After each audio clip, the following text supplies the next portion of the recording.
사랑이 많으신 하나님 아버지 감사합니다. 오늘도 하나님의 말씀을 배우고자 모일 수 있게 하시고 하나님의 말씀을 나눌 수 있게 하시니 감사드립니다. 하나님, 우리가 하나님의 말씀을 깨달을수록 하나님의 뜻을 알아갈 수 있게 도와주시고 하나님의 뜻대로 살아가기 위하여 노력하는 그리스도인 되게 도와주시옵소서. 무엇보다도 지식이 쌓일수록 겸손해지기를 소망하며 예수 그리스도의 이름으로 기도합니다. 아멘. 네. 아마 1월 16일 성경 퀴즈 강의를 들으시는 분들은 1월 9일 강의도 들으신 분들일 거고요. 또 아니면은 이렇게 작정하신 분들도 계실 거예요. 아, 내가 조금 1월 달부터 성경을 읽어야지 하는데 뭔가 진도를 따라오지 못했다가 이 강의를 듣는 것을 계기로 다시 한번 성경을 통독해야겠다라고 마음을 다짐하신 분들이 계실 텐데요. 정말 밀리지 않고 차근차근 하루에 정해진 분량을 읽으면 성경 통독이 어느새 되었구나. 그러면 그때 비로소 우리가 그리스도인이 되었구나라는 그런 마음을 가지실 수 있을 거예요. 그렇게 올 한 해 2022년 한 해 하나님의 말씀을 조금 가까워질 수 있는 그런 한 해가 됐으면 좋겠습니다. 그럼 바로 1월 16일 성경 퀴즈 바로 시작하겠습니다. 1번 문제, 사울왕과 그의 아들들이 죽임을 당한 곳은 어디인가요? 네, 정답은 길보아 산이죠. 역대기는요, 포로에서 돌아온 다음에 쓰여진 역사서예요. 그래서 우리나라가 왜 예전에 멸망당했지, 그래서 원인을 찾다가 그 멸망당한 원인보다는 그러면 우리나라가 잘 됐을 때는 언제인가 했을 때 그때가 다윗 때, 다윗을 기준으로 삼아서 다윗 왕 때처럼 다스리는 왕들은 누가 있나, 그들을 본받고 뭐 해서 잘 나갈 때를 기록한 게 역대기예요. 다 열왕기 상하, 사무엘 상하, 역대 상하가, 사무엘 상하, 열왕기 상하 역사가 있음에도 불구하고 다시 기록된 역사서. 목적이 뚜렷하거든요. 우리 예전에 포로로 끌려가기 전에 잘 했던 왕들을 본받아서 다시는 멸망하지 말자. 이게 역대기거든요. 그래서 이제 앞에 쭉 1장부터 9장까지 누구누구의 족보, 12지파의 족보가 쭉 나오고 마지막에 사울왕의 죽음이 나와요. 그럼 그때부터 이제 누구의 역사가 시작되는 거죠? 다윗 왕의 역사. 뭔가 왕 중에 왕, 우리가 정말 본받아야 할 기준되는 왕, 겸손한 왕 다윗을 다윗에 대한 역사가 이제 11장부터 딱 시작되거든요. 그런데 여기서 한 가지 기억할 게 있는데요. 사울왕은 좀 마지막이 비참했잖아요. 뭔가 악령의 시이기도 했고 다윗을 죽이려고 했고 자기 마음대로 교만하게 하다가 하나님이 그를 떠나버린 그 안타까운 비운의 왕인데, 역대상 10장에 보면은 사울왕이 길보아산에서 뭐 아들들과 다 같이 죽어요. 블레셋 전투에서 패배함으로 죽는데 그의 시신을 수습한 거민들이 나옵니다. 사실 블레셋 사람들이 이제 본보기로 그의 시신을 어디다가 매달고 다 보여주거든요. 그런데 차마 그 사울왕의 시신이 걸린 것을 보지 못하고 수습해주는 사람들이 나와요. 그들이 누구냐면 성경에는 길르앗 야베스 사람들이라고 나옵니다. 왜 길르앗 야베스 사람들이 그 위험을 무릅쓰고 사울 왕의 시신을 수습해 주었을까요? 그거는 사무엘상 9장, 10장, 11장 여기쯤에 나오거든요. 사울 왕이 사무엘에게 기름 부음을 받죠. 근데 그때 어떤 사건이 발생하냐면 요단강 동편에 그 암몬 왕 나하스가 길르앗 야벳을 쳐들어요. 그러니까 길르앗 야벳 사람들 입장에서는 그 암몬 왕 나하스를 물리칠 힘이 없으니까 우리가 항복하겠다라고 이야기합니다. 근데 그 암몬 왕 나하스가 뭐라고 이야기하냐면 너희들의 항복을 받아주겠다. 그런데 그 길르앗 야벳 사람들 모든 사람들의 오른쪽 눈을 빼내면 항복을 받아주겠다 그래요. 모욕하는 거죠. 항복을 받아주겠다가 아니라 모욕을 하는 거예요. 오른쪽 눈을 빼다가 죽을 수도 있는데 차라리 싸우고 말지 뭐 그러다가 이 길르앗 야베스 사람들이 이스라엘 전 지역에 있는 지파들에게 도움을 요청하고 그때 마침 기름 부음 받은 사울이 그 짐승의 시신을 쪼개서 12지파로 보내고 병력을 모아서 길르앗 야베스 사람들을 구원해줘요. 그러니까 길르앗 야베스 거민들의 입장에서는 사울 왕이 비록 하나님 보시기에 비참한 말로였지만 그들 입장에서는 구원자였던 거예요. 그러니까 그 은혜를 잊지 않고 사울 왕의 시신을 수습하는 장면이 어디 나온다고요?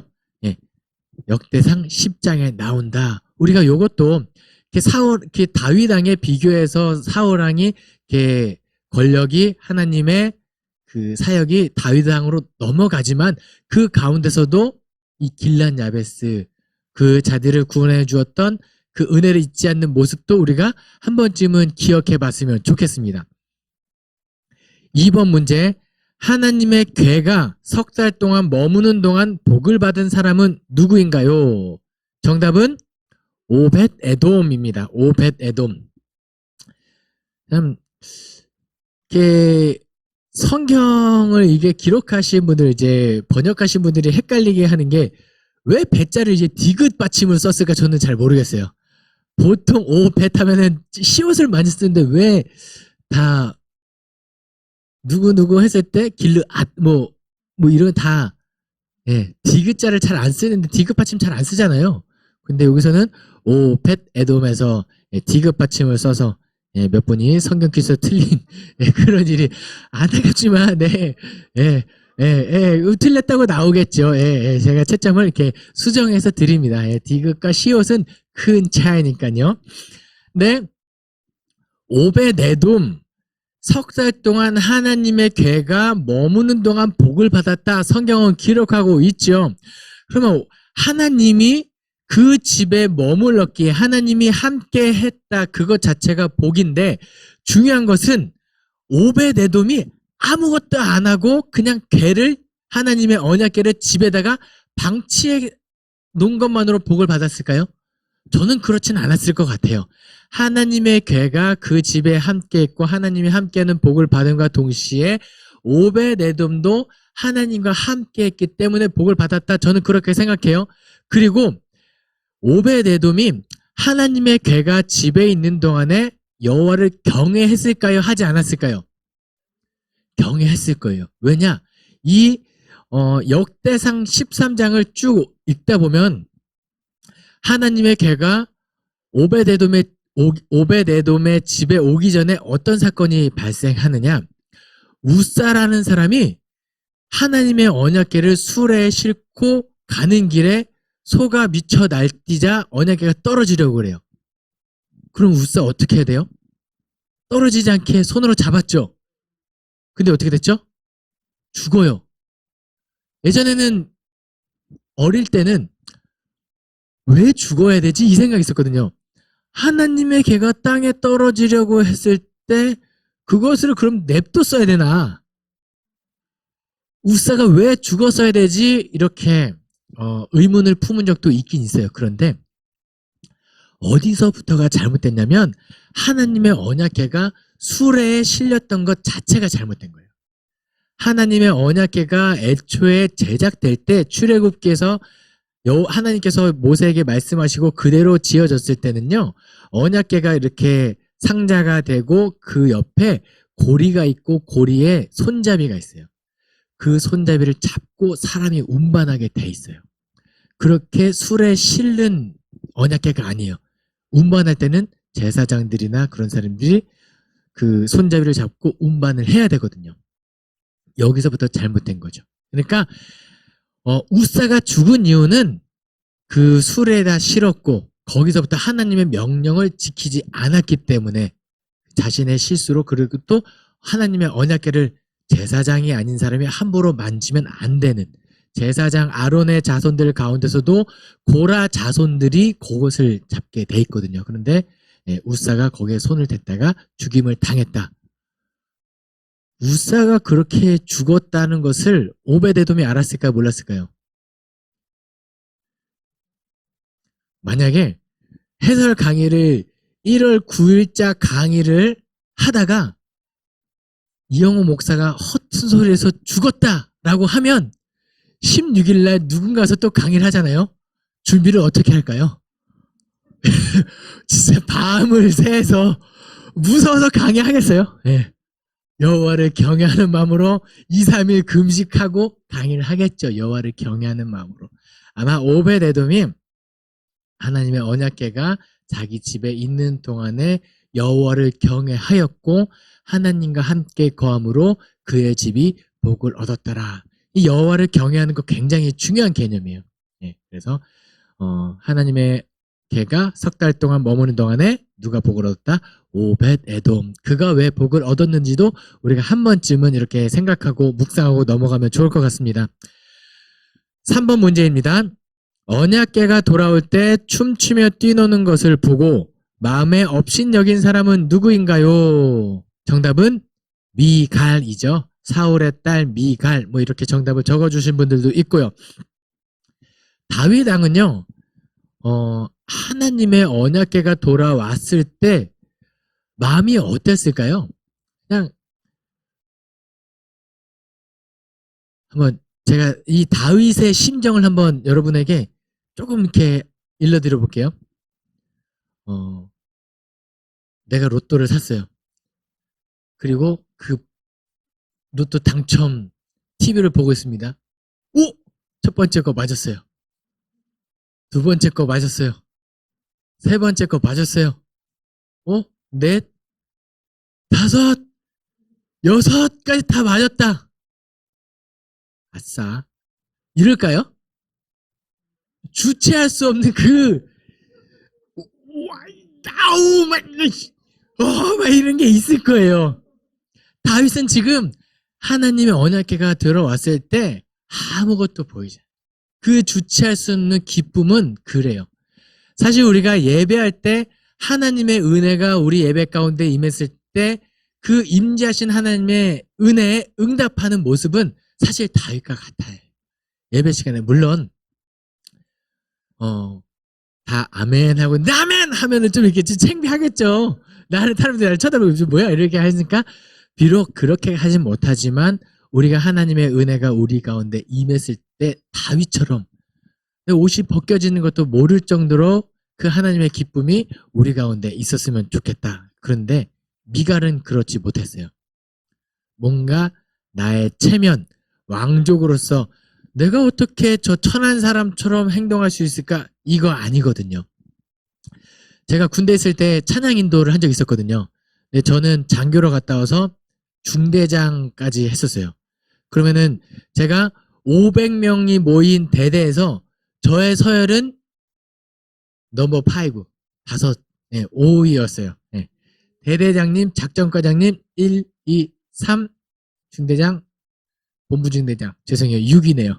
5손가락에 못 드네요. 아깝다. 예. 그런데 제가 우리 병사들이 다 모였을 때 그 앞에서 찬양 인도를 했었거든요. 제가 문득 그때 다윗의 심정 어떻게 보면은 그 2등병, 1병, 상병, 병장들이 모였을 때 앞에서 그 하나님을 찬양하는 것이 그냥 밑에 애들 시켜야지 하고 누군가는 그렇게 이야기한 적도 있어요. 근데 제가 하나님을 찬양하는 데 있어서 중대장이라는 지위가 아무런 거리낌이 되지면 안 되겠다라는 생각을 한 적이 있었어요. 그러니까 하나님의 은혜가 할 때 남녀노소 지위를 막론하고 하나님께 나아갈 때는 이렇게 순수한 다윗처럼 그렇게 예배할 수 있었으면 좋겠습니다. 네 번째 질문. 하나님께서 머무시는 집을 건축하지 말 것과 다윗의 왕위를 영원히 경고하게 될 것을 전달한 선지자는 누구인가요? 정답은 나단. 누가 예언했냐? 나단. 예, 나단. 예, 나단 선지자. 그런데 우리 한번 잘 생각해 볼게요. 사무엘상, 사무엘하를 읽었을 때 여러분들 머릿속에 나단 선지자는 어떤 선지자로 기억되시나요? 나단 선지자는 You are the man. 당신이 그 사람입니다. 라고 했던 선지자로 기억될 거예요. 다윗이 그 우리아의 아내 밧세바를 취하였을 때 그 선지자 나단이 와서 다윗을 책망해요. 어떤 부자에게는 양이 많은데 가난한 사람에게는 양이 하나밖에 없었습니다. 그런데 부자에게 친한 친구가 손님이 왔는데 부자가 자기 양을 잡지 않고 마치 자식같이 귀하게 여기는 가난한 사람들의 양을 뺏어서 손님을 대접한 사람이 있습니다. 왕이시여 이 사람을 어떻게 해야 할까요? 라고 묻자 왕이 뭐라고 하죠? 천인 공노할 사람 분개하면서 그런 사람을 마땅히 죽여야 한다 뭐 이렇게 해요. 그래서 나단이 뭐라고 하냐면 당신이 바로 그 사람입니다. 다윗에겐 아내가 많았거든요. 그런데 부하 우리아의 아내를 취한 것을 그렇게 빗대어 책망했던 선지자 나단. 그런데 이 나단 선지자가 사무엘 상에서도 이 왕위가 경고하게 될 것을 예언을 해줘요. 그리고 쭉쭉쭉 승승장구하다가 그 사무엘 하 12장, 11장, 12장 쪽에서 이 우리 아내 밧세바를 취하는 장면이 나오거든요. 이것을 책망합니다. 그런데 가만 보면요. 역대상 17장에 다윗의 왕위가 경고하게 될 것입니다. 사무엘하고 똑같이 내용이 이어져요. 그리고 18장부터 그 암몬 왕 나하스의 아들과 전쟁하는 장면이 계속 이어집니다. 그런데 역대상 17장 이후에 18장부터 20장까지 가만히 읽어보면 사무엘하랑 에피소드가 빠진 게 있네. 뭐가 빠지냐면 밧세바 아내를 취한 장면이 역대기에 나오지 않아요. 왜 뺐을까요? 역대기의 기록 목적을 생각하면 역대기는 뭘 하기 위한 거죠? 우리 역사 가운데 잘한 게 뭐가 있을까? 그 중에 다윗이에요. 다윗의 흠은 사무엘하에 기록돼 있어요. 그런데 이제 우리가 본받을 점이 무언가에서 발췌해서 기록한 역사이기 때문에 다윗 왕의 그 실수, 죄 이런 거는 좀 편집자가 생략했다라고 볼 수 있습니다. 네, 그리고요. 이어서 5번 질문. 인구 조사를 한 다윗을 책망한 선견자는 누구인가요? 라고 이야기합니다. 갓. 오 마이 갓. 갓. 갓이 다윗이 설마 오 마이 갓. 갓이 갓이 잘못했다고 책망을 해요. 그러면서 뭐 어떤 재앙이 다윗에게 있을 것인데 그 중에 셋 중에 하나를 고르십시오 했을 때 백성들이 역병이 돌고 그 역병이 막 퍼져 창궐했을 때 어디서 뒤에 좀 넘어갈게요. 뒤에 설명할게요. 5번 질문에서 인구 조사를 한 다윗을 책망한 선견자. 그러면 목사님 역대기에 그러면 이것도 빠져야 하지 않을까요? 그렇죠? 인구조사한 걸 굳이 꼭 적었어야 하나요? 라고 하는데요. 다윗의 실수를 기록하지 않는 것도 중요한데 이 일을 통하여 성전이 왜 기브온 산당 쪽이 아니라 모리아에 건축하게 되는 그것도 여기서는 밝혀야 되거든요. 그런데 그거는 6번 질문에서 말씀드릴게요. 근데 다윗의 실수가 맞죠. 그 사무엘 하에서는 다윗이 교만해져서 우리는 인구조사를 했다. 우리 그렇게 알고 계시죠. 우리 백성들이 얼마인지 한번 요압 장군에게 세봐라 라고 했을 때 다윗의 의도는 저거였어요. 내가 우리 백성들 가운데 나를 위하여 싸울 수 있는 병력이 얼마인가, 군사가 얼마인가 자랑하고 싶어서 교만한 마음에 인구조사를 한 거죠. 그것이 하나님 보시기에 좋지 않아서 갓을 보내서 책망합니다. 그런데 중요한 게 있어요. 사무엘 하에서는 다윗이 교만해진 게 맞아요. 역대 하에서도 다윗이 교만해졌겠죠. 그런데 역대하에서는 뭐라고 이야기하고 있냐면 사탄이 일어나 다윗을 꾀었다라고 첨부돼요. 그냥 다윗이 교만해져서 한 것과 사탄이 했다. 이 잘못의 주체가 다윗인 것과 사탄이 한 것은 큰 차이가 있죠. 예. 앞에는 다윗이 의도적으로 잘못을 저지른 것, 뒤에는 사탄이 주체고 다윗도 연약한 인간으로서 실수를 저질렀다. 이렇게 보시면 될 것 같아요. 그래서 역대기에서는 그 기록 목적에 따라서 사탄이 뭐가 맞냐라고 보시면 그냥 은혜 되는 대로 때로는 하나님 인간의 나는 하나님 뜻대로 살고 싶은데 사탄에 껴줄 수밖에 연약한 인간이구나. 그래서 우리는 하나님을 의지할 수밖에 없구나라고 묵상할 때는 역대기를 묵상하시면 돼요. 그런데 내가 그런 거를 알고 하나님이 용서하실 걸 알고 의도적으로 하나님을 이용해 먹고 있다라는 것이 깨달아지면 사무엘하를 묵상하시면 되는 거예요. 그래서 인구 조사를 할 때 책망한 선견자는 가시고 그때 사탄이 일어나 다윗을 깨웠다. 요것도 한번은 보시면 좋겠습니다. 6번 문제입니다. 다윗이 하나님께 용서를 구하기 위하여 누구의 타작마당에 제단을 쌓았나요?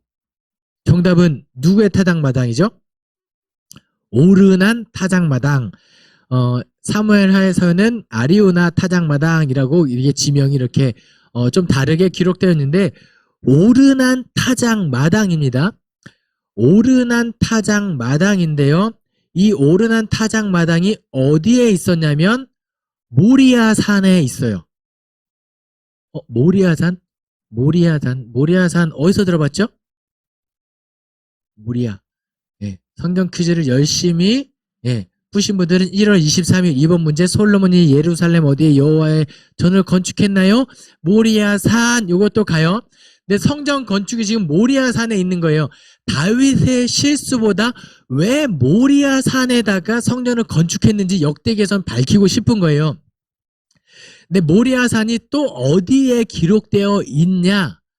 창세기 22장에서 아브라함이 아들 이삭을 바칠 때, 제물로 바칠 때 그 산이 모리아산이에요. 그때 어떤 게 나오죠? 여호와 이레, 하나님께서 준비하셨다. 하나님께서 예비하셨다. 거기가 성전인 거예요. 어찌 보면 솔로몬 입장에서는 성전을 본인 때 건축했지만 누가 준비해 준 거죠? 다윗이 다 준비해 준 거예요. 은혜인 거죠. 솔로몬 입장에서는 내 때 성전을 지을 수 있는 것이 여호와 이레인 거예요.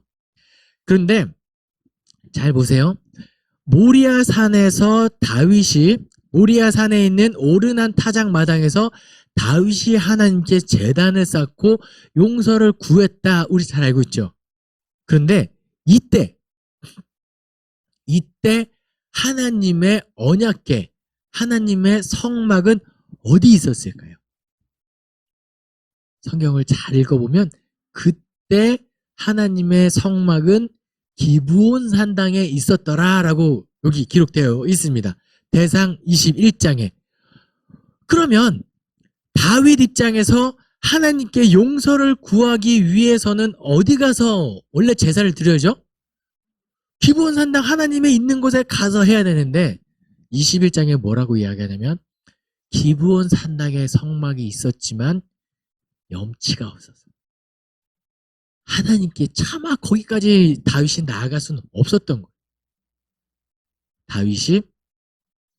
다윗이 그 기브온 산당에 가지 못하고 모리아 산 오르난 타작마당에 제단을 쌓고 예배를 드리죠. 뒤에 쭉 이제 솔로몬이 거기다가 성전을 쌓아요. 그러면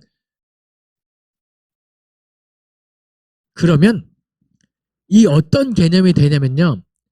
원래는 하나님의 성막이 기브온 산당에 있었는데 성전은 모리아 산에 쌓여요.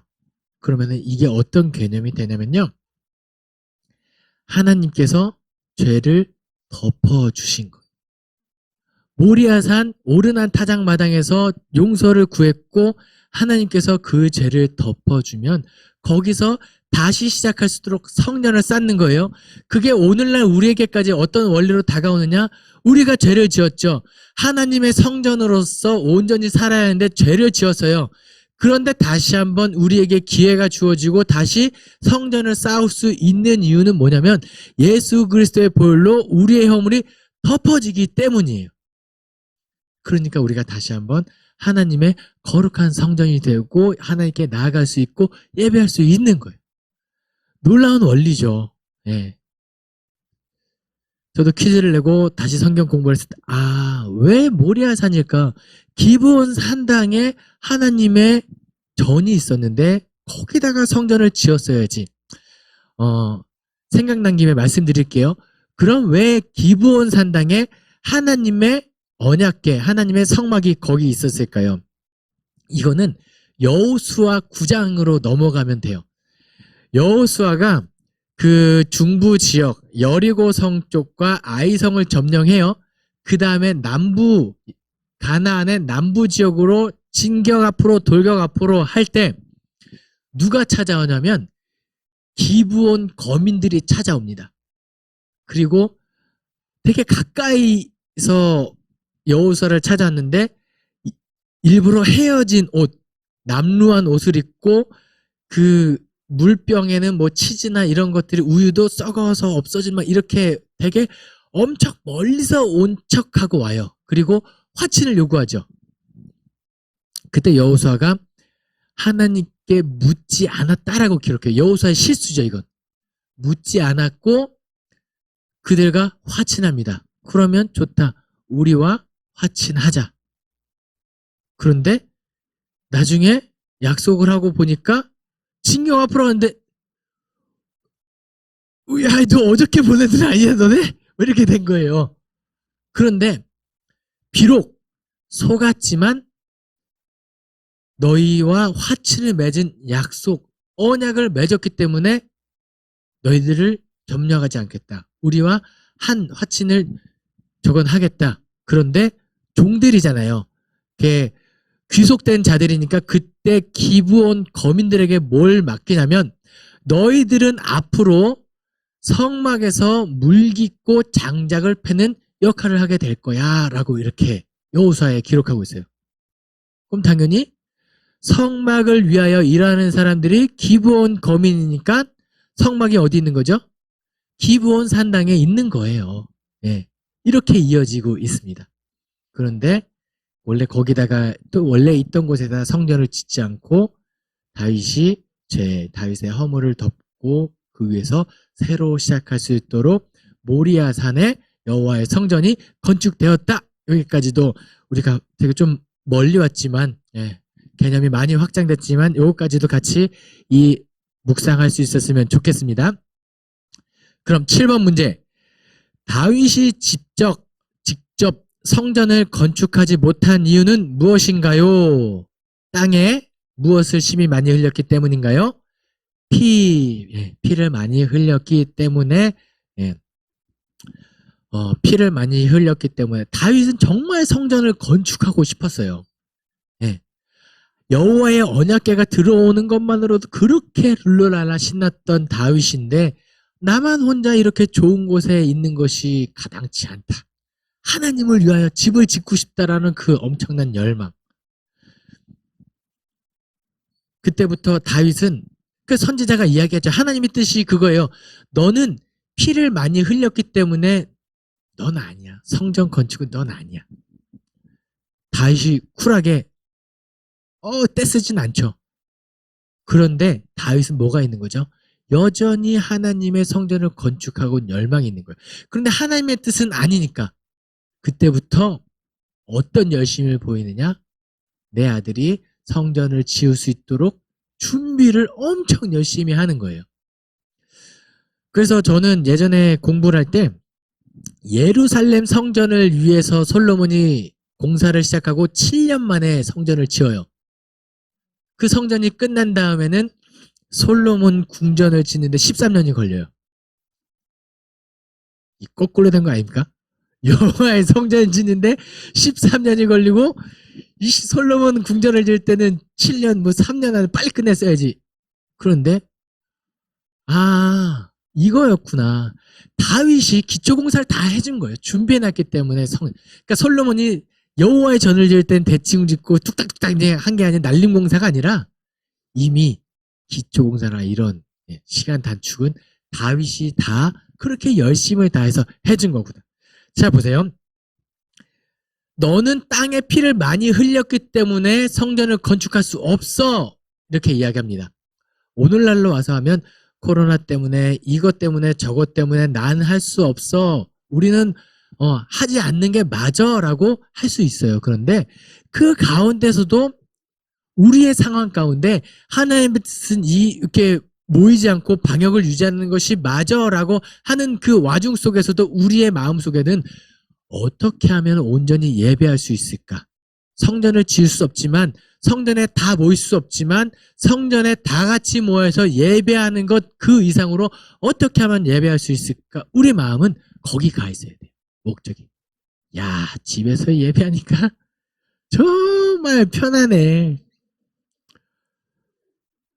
화장실 가는 것도 그냥 교회 성전에 모여서 예배할 때는 정말 와, 참다 못 참으면 화장실 가는데 집에서는 뭐 화장실 갔다 올까? 그냥 화장실 가요. 예, 그쵸. 일시정지 누르고 화장실 갔다 옵니다. 그럼 그냥 바로 와요? 안 와요? 부엌에 들려서 물도 한 잔 마셔야 돼요. 그러지 말자는 거죠. 할 수 없지만, 하면 안 되지만, 그렇지만 우리의 마음속에는 어떻게 하면 여호와의 성전을 온전히 이루어 나갈까 다윗이 고민했던 것처럼 우리가 온라인으로 예배가 그렇게 되어졌으면 좋겠습니다. 8번 문제. 여호와께 악기로 찬송하는 자는 몇 명인가요? 정답은 4,000명. 네. 혹자는 왜 이런 문제를 냈을까? 4,000명이 뭐가 중요해? 라고 할 수 있죠. 4,000명, 네. 사실 숫자가 중요한 건 아니에요. 근데 이 문제의 핵심은 역대기의 핵심이에요. 8번, 9번, 10번 문제가 역대기의 핵심이에요. 여호와께 악기로 찬송하는 자는 몇 명인가요? 그러니까 하나님께 예배하는 자는 몇 명인가요? 4,000명이죠. 묻고 싶은 거는 찬송하는 자인 겁니다. 이렇게 우리나라가 멸망했죠. 그래서 본받자, 그래서 역대기가 기록되었어요. 그래서 좋은 왕들 다 찾습니다. 그들이 왜 좋았냐라는 거죠. 다윗에게 본받을 점이 무엇이고 솔로몬에게 본받을 점이 뭐고 아사, 여호사밧 이런 사람들 잘 나갔던 요시야 왕 이런 사람들에게 본받을 점이 무엇이냐라고 했을 때 그들은 여호와께 온전히 예배한 자들이기 때문에 본받을 자들인 거예요. 그래서 역대기를 가만히 읽어보세요. 뭐 이것저것 쭉 회복하고 할 때 예배를 어떻게 드렸는지 6월절을 얼마나 성대하게 했는지 절기를 어떻게 즐겼는지 그리고 많은 돌아오는 사람들의 명단이 기록되어 있는데 그 가운데서도 성전에서 예배하는 레위인들 가운데 제사장 가운데서도 성전을 지키는 문지기들 예배하는 자들 노래하는 자들 이들의 명단이 레위 역대기에는 빼곡하게 기록되어 있어요. 왜요? 예배를 회복하라는 거예요. 역대기가 말하고 싶은 건 그거예요. 다윗도 본받고 이것도 본받고 하는데 궁극적으로 하고 싶은 거는 뭐냐면 다시 돌아가서 고레스가 너희를 다시 돌려보내는 게 역대기 마지막에 그렇게 끝나거든요. 다시 돌아가면 새 예루살렘을 세우고 그 새 예루살렘에서는 하나님께 온전히 예배해라라가 이게 역대기의 핵심이에요. 예레미야를 통해서 유다가 왜 멸망했는지 너희는 예배를 드리긴 하는데 껍데기만 남은 예배 여호와 보시기에 가증한 예배를 드리고 있기 때문에 멸망했으니까 다시 세워지는 새 예루살렘에서는 온전히 예배해라. 악기로 찬송하는 자들이 다윗 때 그렇게 많았다면 새로 지어진 예루살렘에서 그렇게 찬송해라. 그렇게 예배해라 라는 거예요. 보세요. 9장 문제입니다. 나답, 아비후, 엘르아살, 이다말은 누구의 아들들인가요? 아론, 대제사장 아론, 하나님께서 세우신 첫 번째 대제사장 아론, 그들 여호와가 세우신 하나님의 목적대로 세워진 그 대제사장 아론을 세웠듯이 새 예루살렘에서 새 제사장 아론이 세워지고 나답, 아비후, 엘르아살, 이다말 같은 제사장들을 세워서 온전히 예배해라. 놀라운 것은요, 대제사장 아론의 아들 나답과 아비후가 어떻게 죽었냐면 하나님의 명령대로 예배를 드리지 않아서 그들 죽어요. 그렇게 엄격하게 예배를 드렸던 그 예배를 회복해라, 이겁니다. 10번 문제입니다. 다윗의 군대 지휘관들과 더불어 신령한 노래를 하는 이들은 아삽, 헤만, 그리고 누구의 자손들인가요? 정답은 여두둔. 여두둔이 중요한 게 아니라 그때 군대 지휘관들과 더불어 신령한 노래를 하는 이들은 누구인가요? 이 나라가 얼마나 강한 나라인가를 측량하는 척도는 군사력이에요. 그래서 로마가 세계를 제패할 때 그들을 이렇게 기둥이 되었던 한 집단은 군인이거든요. 군사력, 그 당시에는 군사력 이꼴 그 나라의 힘인 거예요. 근데 여기 뭐라고 표현되어 있죠? 다윗의 군대 지휘관들과 더불어 신령한 노래를 하는 이들은 아삽, 헤만, 그리고 누구의 자손? 여두둔. 실제로 역대기 역사를 살펴보면 하나님의 백성들이 외부에서 적이 쳐들어왔을 때 어떻게 이기느냐? 창과 칼과 뭐 이런 걸로 나가서 싸울 때도 있죠. 그런데 여호와께 기도하고 하나님께 찬양하고 예배하는 걸로 하나님의 도우심으로 외적의 침입을 막아서는 걸 볼 수 있어요. 그러니까 여기서 이 10번 문제에서 하고 싶은 이야기는 뭐냐? 물론 군대 지휘관들과 더불어 우리가 사람이 나가서 직접 물리적으로 싸워야 되는 게 있어요. 하나님이 다 하는 게 아니라 하나님은 우리가 동역하기를 원하시니까 군대 지휘관들과 더불어 누구요? 하나님을 예배하고 찬양하는 자들의 존재가 그만큼 중요하다.